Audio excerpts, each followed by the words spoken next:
Hi, welcome to Voices. I'm your host, Keith Major. As we look around our world today, there's a lot of wondering over what are our young people doing. And certainly within the church, we want to know, are our young people active? Are they engaged in the mission of the church? Well, we have a very important guest here today who ought to make you as proud as her story indicates.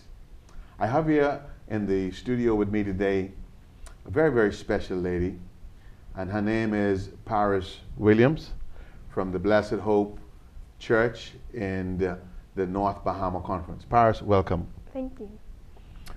Paris, who is Paris?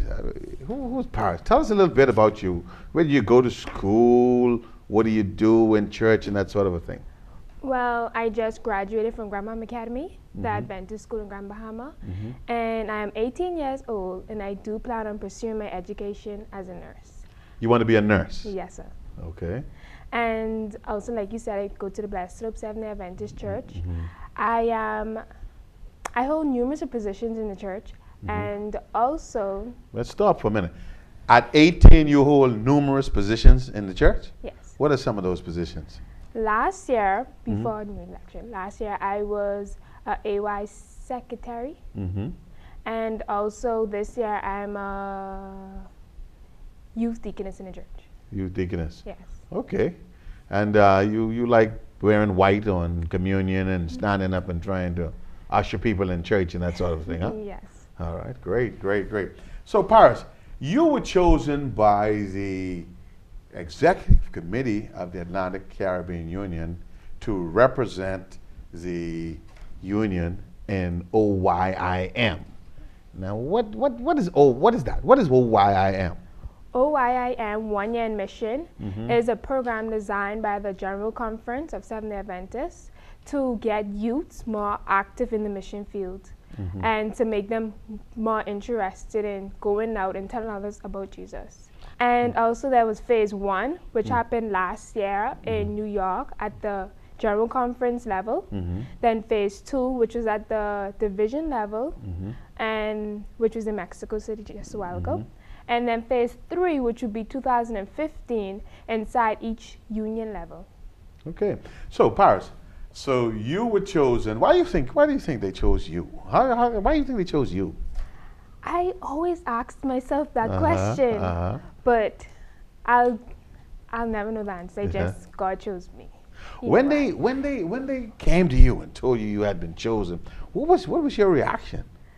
When Pastor Stirrup called me at work, and I said yes right away. But then when I got home and actually thought about what I was getting myself into, I started to have second thoughts. But I still went ahead and went to Mexico, and God used me to do marvelous things I never imagined. All right, we're going to talk about Mexico, because I was reading your story, and a part of what you were going to do in the American division is you had to travel to Mexico for 3 months, I gather. Yes. All right, so you get ready to go, right? Yes. 18, you're 17 at the time, probably, huh? 18. 18. Yes. Yeah, young, 18, it's very young. And you're going to Mexico. Were you afraid? I was afraid the day when I was leaving, but then also from Fort Lauderdale to Mexico, Pastor Barrows, he traveled with me. Oh, okay.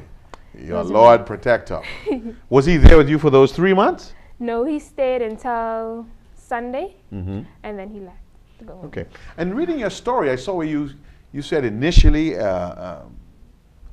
thought it was dangerous. Tell us a little bit about Mexico as you landed, the things you found out about Mexico.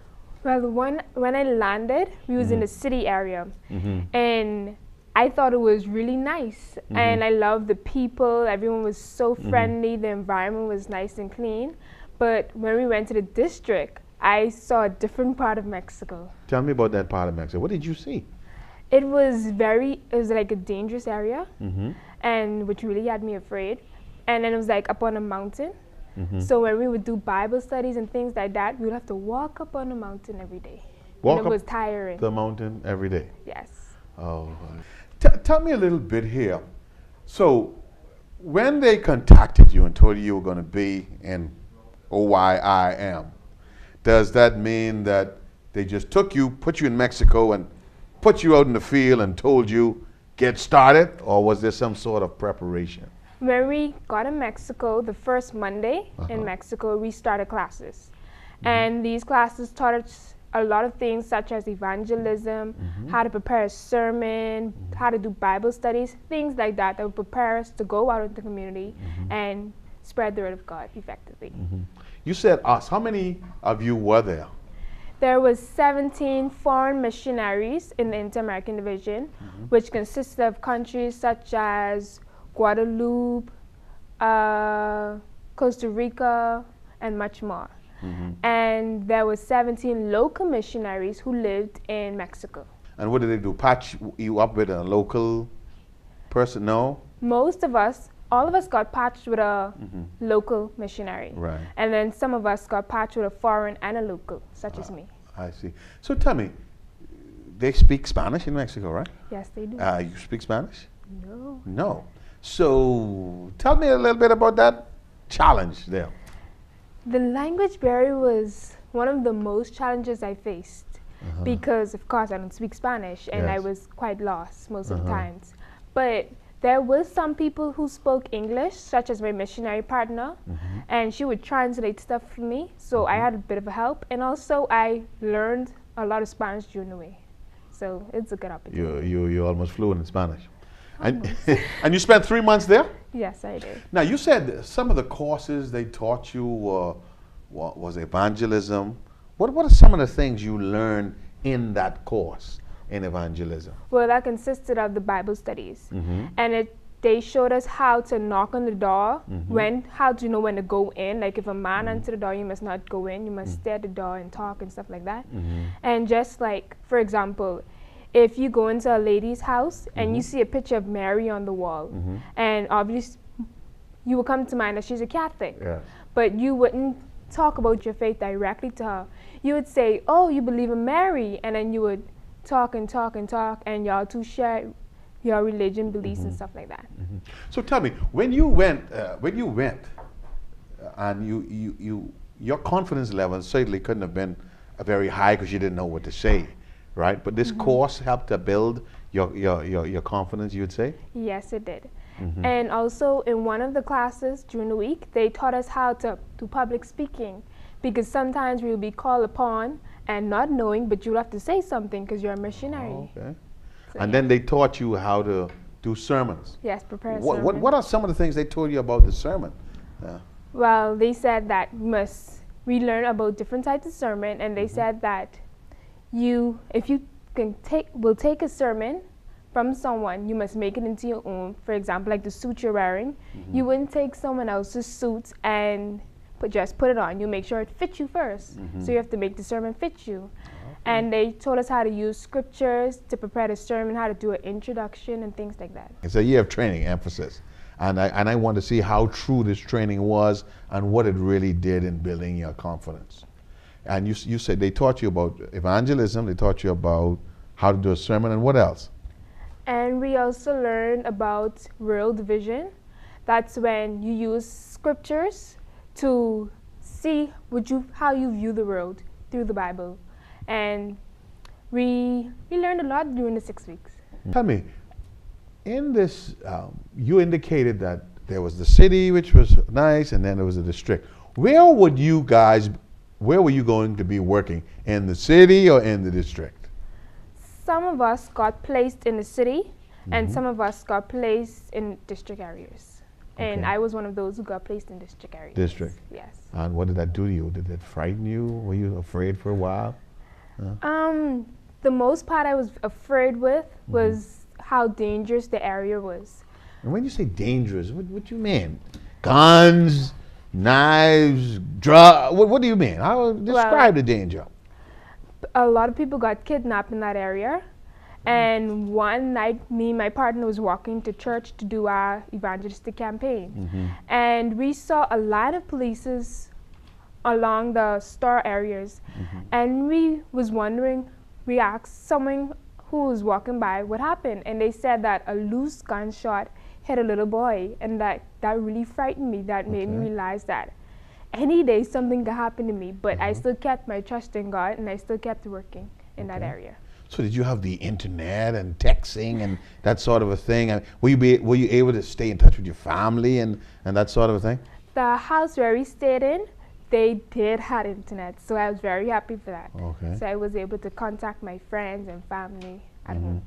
That made it a little easier. Yes, it I did. know young people, you knock out the internet and it's like the end of the world. And you're just 18, huh? Yes, sir.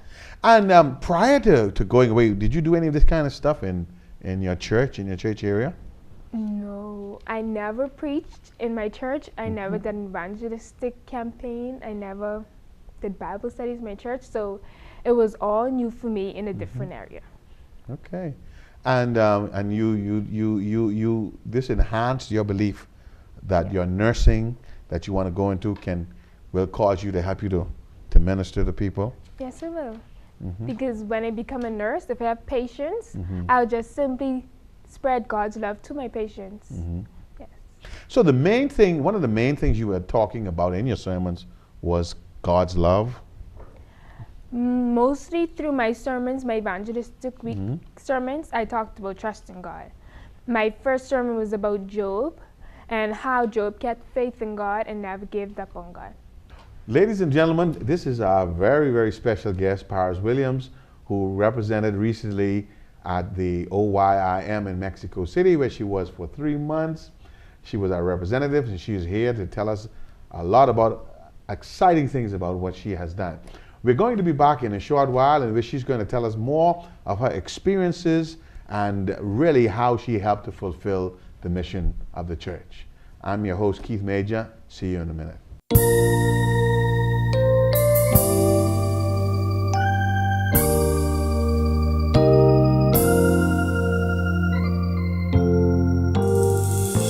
Sweetheart April, sweetheart April, that calls me from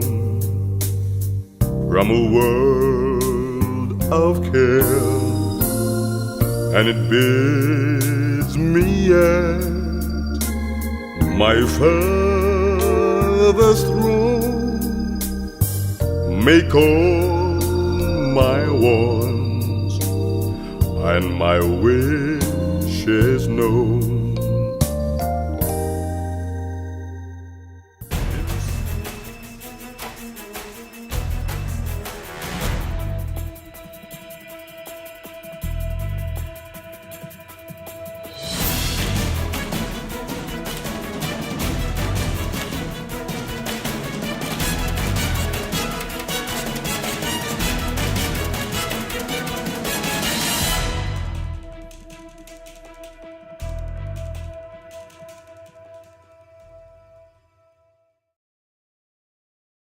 Hi there again. We are back, and again, my guest is Paris Williams, recently returned from Mexico, where she represented the Atlantic Caribbean Union in the OYIM focus. Again, what is OYIM? OYIM, OYIM in Spanish, 1 Year in Mission, is a program designed to get the youth more interested in the mission field. Yeah. So prior to you going away, were you interested in mission work? I always was interested in mission work. Growing up, I would watch 3ABN, Maranatha, and I loved how they would go out to different parts of the world and help others. But I never thought that I would be given an opportunity to actually go out and do it.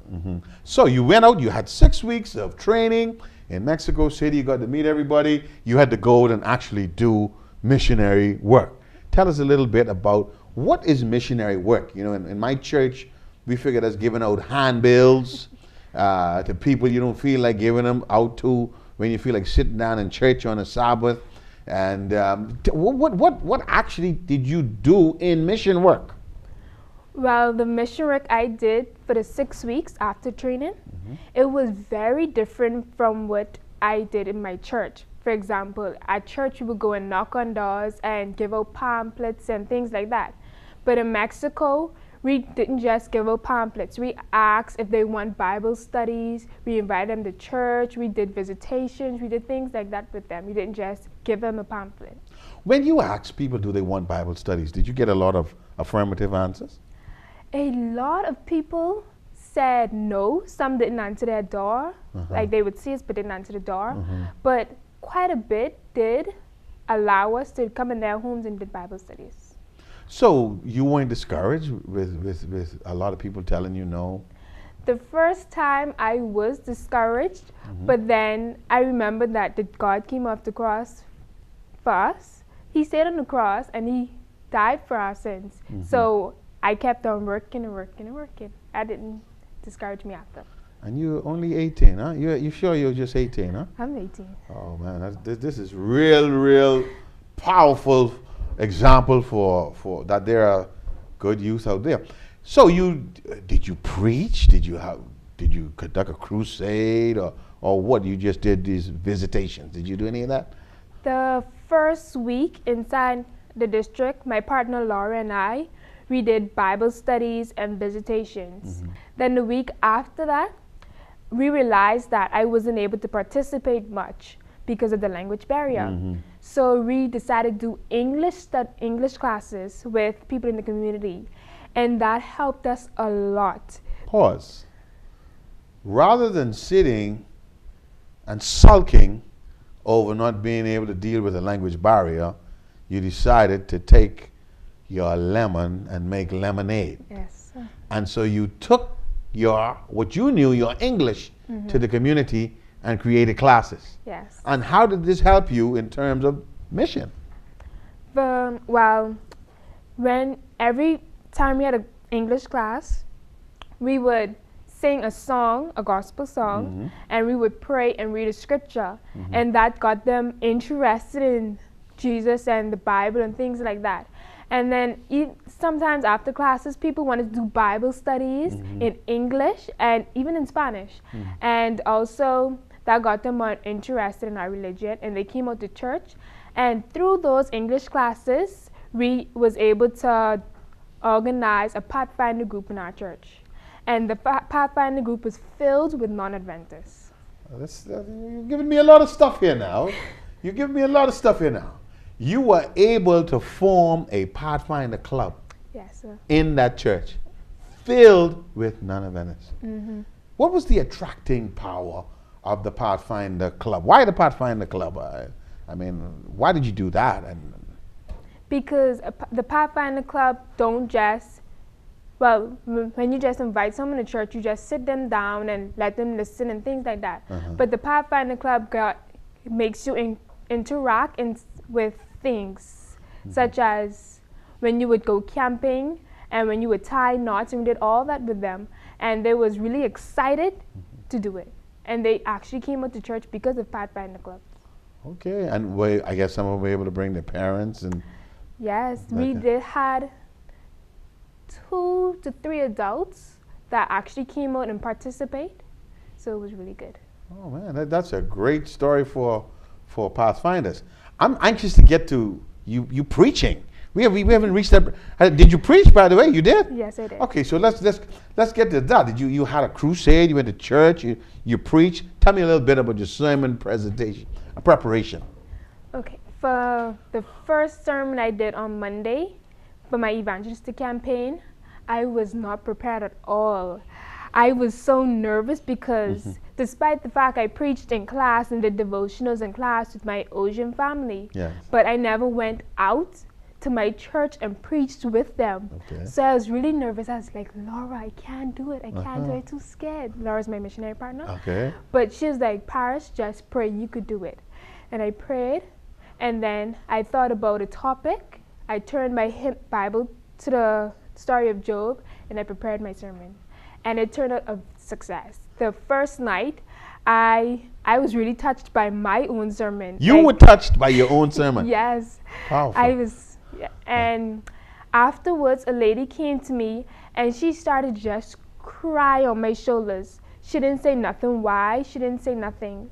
She just started to cry, and I was just hugging her, and that really touched my heart. That despite the language barrier, God used me to touch her. And so did you work with her some more? Did you find out what her real concern was? Or this We just, did find out what happened to her, and we did work with her and do Bible studies and things like that. Okay. So you preached what? 6 straight nights, 7 straight nights, what have you? 6 straight nights. Uh-huh. And your topics were what? The overall topic was trust in God. And Okay. every night I would have different topics. And the second night I did how you can trust in God. Because it's not easy. As Right. humans, it's not easy. Right. So I told them reasons how we could trust in God. And do you think that your youthfulness had an advantage in attracting them? In other words, you know, especially where you were in that area, you normally don't see young people in this kind of a mold. Do you think that had something to do with attracting them? I believe it did, because when we went to Bible studies, they'd say, Paris, how old are you? And I was like, 18. And it's like, wow, your mother left you out the house?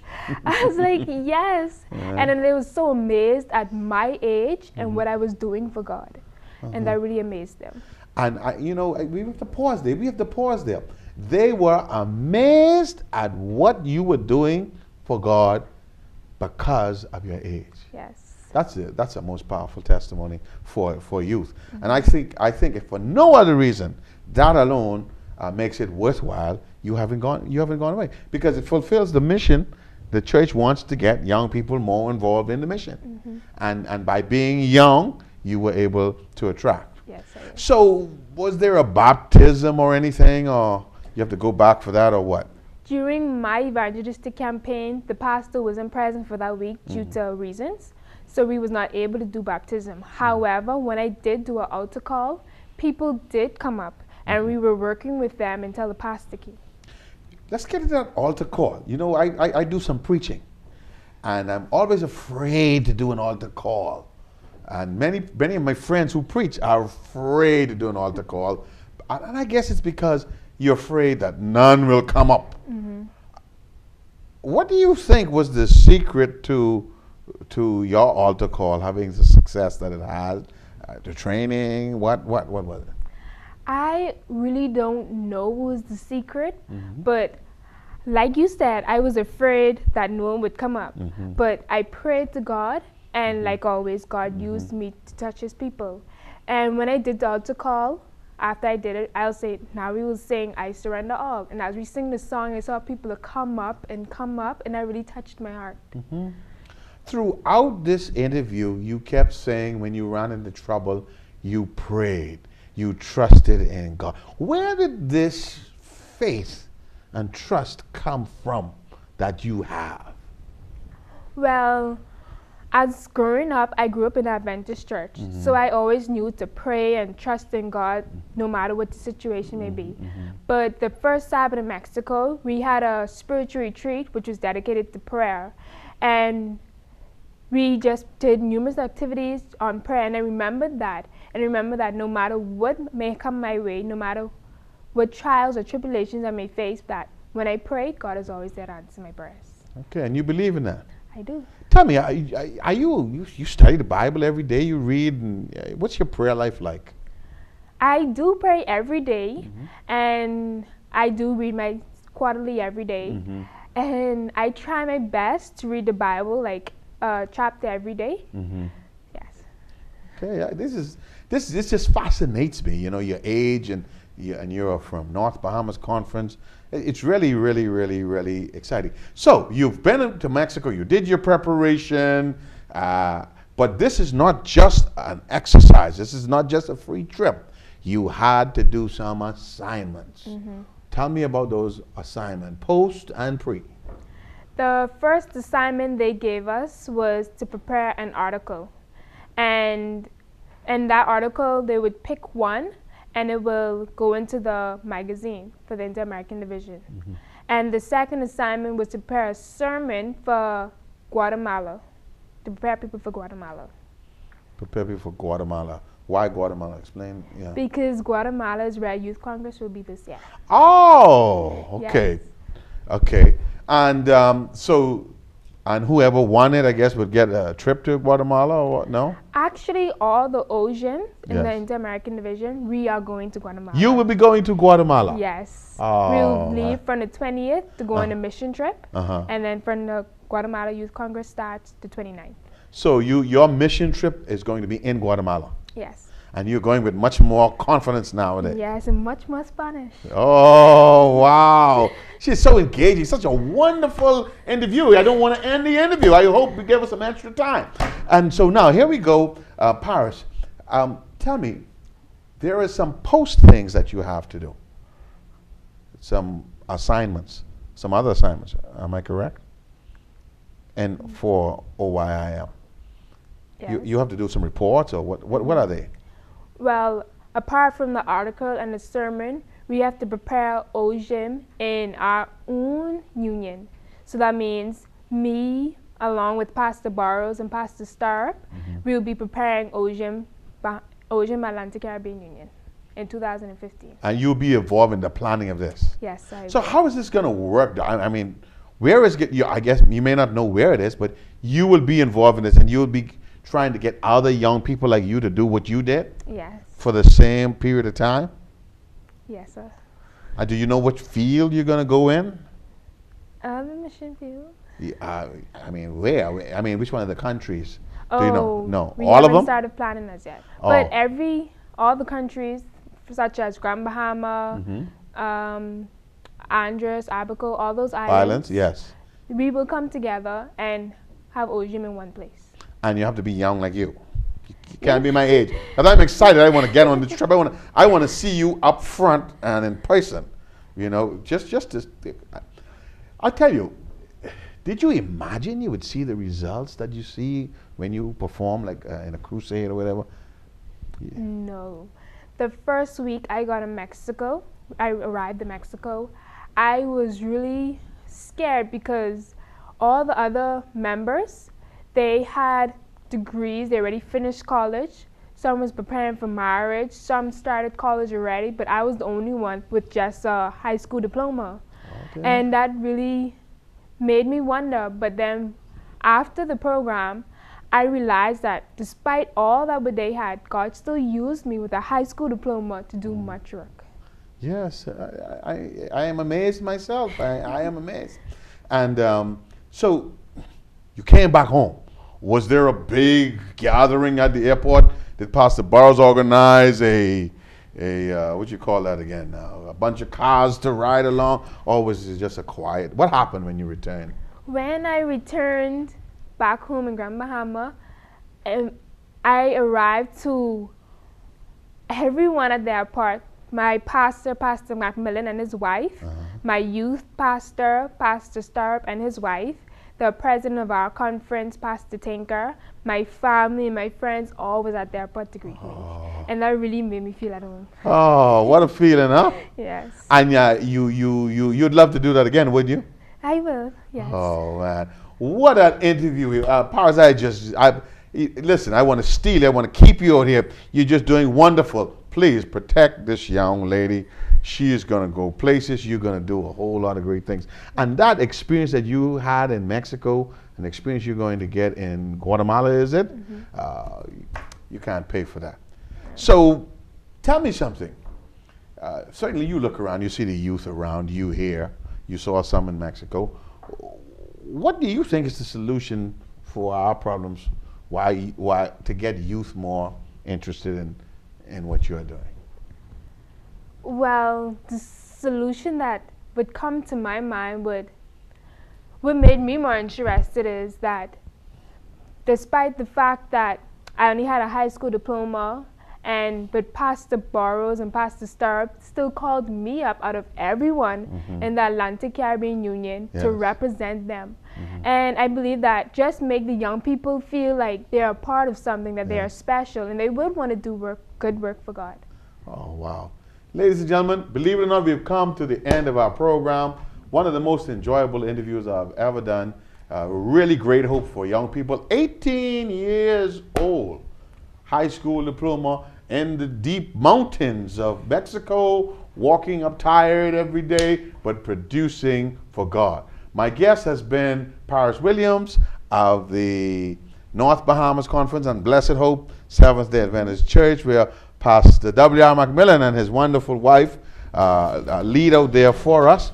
And Paris, we're certainly real proud of you, and it's really been nice having you on the program. Thank you. Great. And so there you have it, ladies and gentlemen. This has been Voices. We'll see you next time.